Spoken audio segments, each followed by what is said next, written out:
Здравейте! Аз съм Симона Петрова и в момента се намирам в Дубай, в нашия офис на Ветер. Това е любимата ми иновация за тези, които я знаят. Тя е за ветроенергиен комплекс. И сега ще ви покажа малко повече за това, защото тук в офиса си имаме много макети и прототипи. Днес съм тук с част от моя екип, които решиха да дойдат заедно с мен в Дубай. Мисля, че всички за първи път виждат офиса и прототипите, така че след малко може да вземем малко и от техните мнения. Може да видим главния голям прототип, който е и за двата проекта, и за Ветер, и за Город. Малката разлика е, че Ветер е една конкретна сграда небостъргач, а Город е изцяло целият този град, който е логистична система на 4 различни нива, за да може на повърхността да бъде само природа и сгради. Като целият този град ще бъде екологичен и ще се захранва с електричество само от нашите ветер сгради. Само от вятъра, напълно екологично. И възобновима енергия, нещо, което вече не е чак толкова често срещано. Сега ще ви представя част от хората. Дилянка. Здравейте! Може ли да се представиш и да ни кажеш какво правиш тук? Ами, аз съм Диляна, аз съм юрист и също се интересувам като цяло от инвестиции и също съм преподавател по испански език.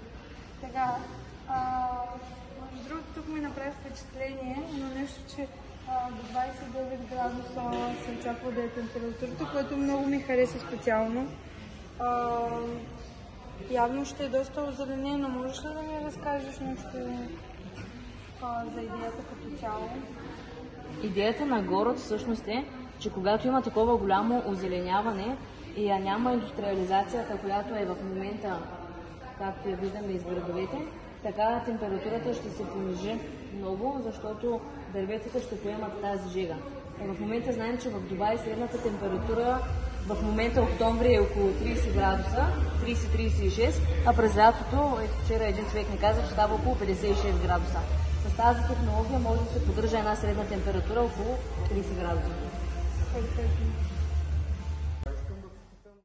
За самата сграда, колко апартамента ще е в самата сграда? Общо взето, това, което виждаме в момента е една 80-етажна сграда, която вътре в нея може да има 720 апартамента с 3500 парк места. Като, разбира се, това може по желание на клиента да се промени, може да е по-малко етажи или повече. Как може да се закупи апартамент? Трябва да се инвеститор в проекта или човек отделно може да се купи? Може и отделно, когато започне строежа на първите такива сгради. Там зависи дали компанията ще се строи сама сградите или, както е в най-общия случай, ще бъде с строителни компании. Така че там директно вече от строителната компания всеки може да се закупи някакъв апартамент. Това, което знам, между другото, от предната ми среща с Денис през 2020 е, че на първата такава сграда, която ще се построи най-вероятно в Дубай, ще има няколко апартамента, които ще са за показно, така че инвеститори да могат да идват и да остават тук, за да не виждат сградата. А ще бъде ли подходящ за семейство? Разбира се. Да, така. Разбира се, това е един съвсем обикновен апартамент, просто с много хубава гледка и с възобновимо електричество. И което ми хареса, че е насочено екологично. Така че моята дипломна работа беше точно за екология като цяло в България и в Европа. И ми се вижда доста привлекателно, че е насочено към този тип развитие. Малко по-полезно за природата и за хората като цяло. Ще има доста приятни движения. Точно така. И едно от предимствата на сградата всъщност е, че ротора, колкото и много да се върти, е направен така, че да е напълно безшумен и без вибрации. Така че това по абсолютно никакъв начин няма да ви пречи на стандарта на живота. Ще е звукоизолиран. Защото има аеродинамични щитове. Здравейте, аз съм Стефан Шков, инвеститор в този проект. Сега отново съм тук да видя как се развиват нещата в Дубай. И това, което тук виждам, че нещата са много добре проектирани, които са под земята и цялата земя отгоре. Заводи, работи, всичко отдолу и това, което исках да питам. Горе-долу нивата, какво представлява всяко едно ниво? Различните нива са 4 в самия проект, като тежката индустриализация е вкарана отдолу, под земята, за да може всъщност на нулевото ниво да е само пейзаж и нашите небостъргачи. А ти всъщност спомена, че за втори път си тук, защото ти беше с мен и предния път в Бодай през 2020, когато се видяхме с Денис.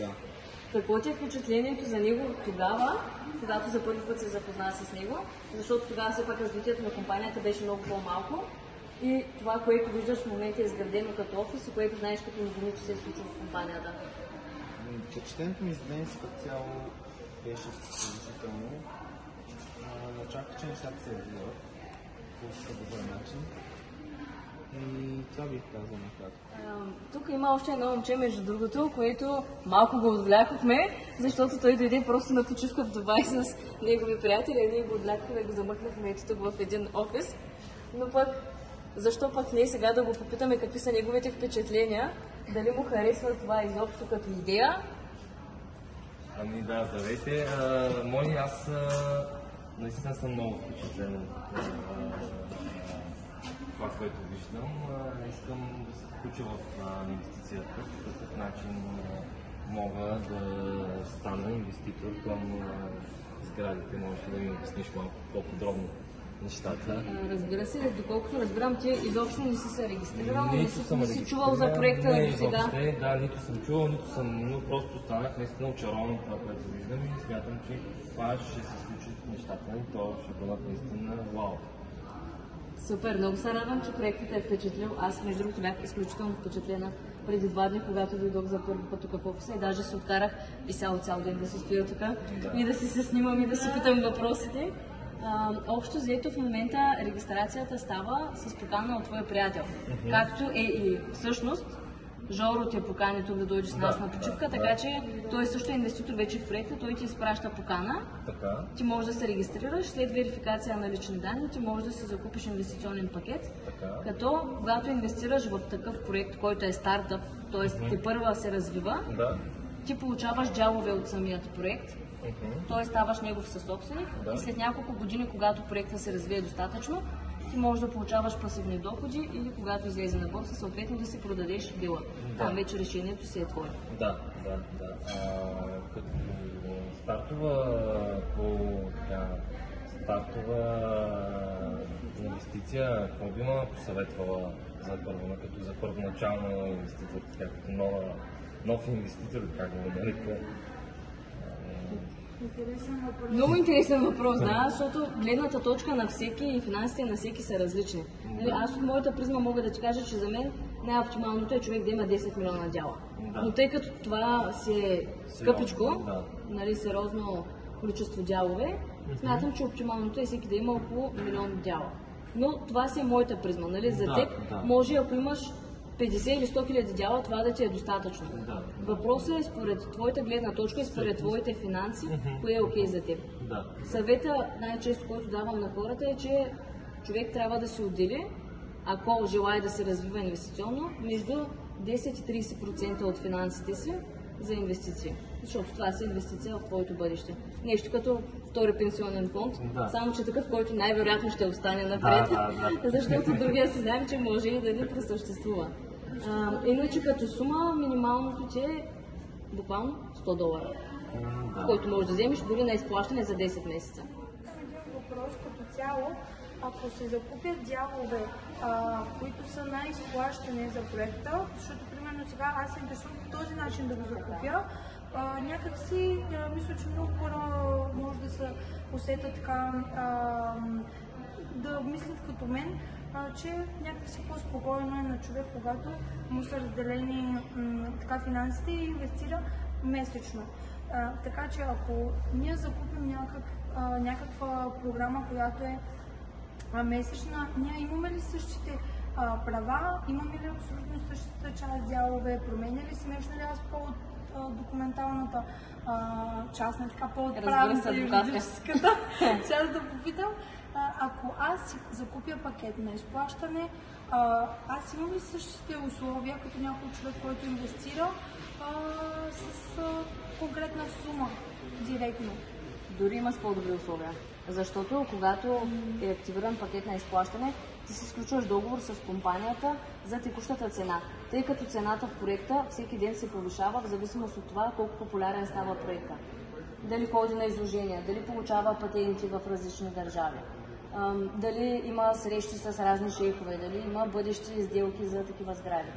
Така че цената абсолютно всеки ден се увеличава. И това, че ти искаш да си купиш пакет на изплащане, на теб ще ти е по-изгодно, защото е по-добре и да си купиш на изплащане и да си направиш договор такъв, така че цената да ти се фиксира с моментната. Тоест, дори след 3 месеца цената да е с 50% отгоре на дяловете, ти ще продължиш да се изплащаш на цената, на която си сключила договора си. Сега естествено да не закъсняваш с вноската.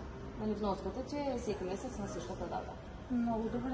Това ме изненада много приятно, защото по този начин някакси застопоряваш и условието на инвеститор в момента, в който цената е определена. Точно така. Да, идеално. Перфектно. Това беше въпроса. Много ти благодаря, Дилянка, за въпроса. Сега искам да направя нещо неочаквано и да взема телефона от нашата камера гърл. И да я попитаме тя какво прави тук, защото всъщност не искаше много да идва в Дубай, но аз я накарах. Първо дойдох на почивка в Дубай, но се оказа, че мога да посетя проектите, в които и аз инвестирам от 1 година вече с Симона. Тя ме вкара в Изгород и Ветер и в други проекти, на които бяхме вчера на посещение. Бяха изключително иновативни, много се развълнувах, видях, че това съществува и някакси те надъхва да повярваш, че ти си инвестирал в нещо, което наистина е истинско и съществува. Защото, нали, родителите казват, къде си ти, какво инвестираш, пирамида ли е това, какво се случва? Но да, със сигурност е пирамида, но това е пирамидата, която ще строим. Да, реално аз имам дялове там, инвестирам, няколко пъти съм инвестирала, купувам си различни пакети и даже сега ми приключва единия пакет и мисля да възобновя отново, да си купя някой нов пакет. И това.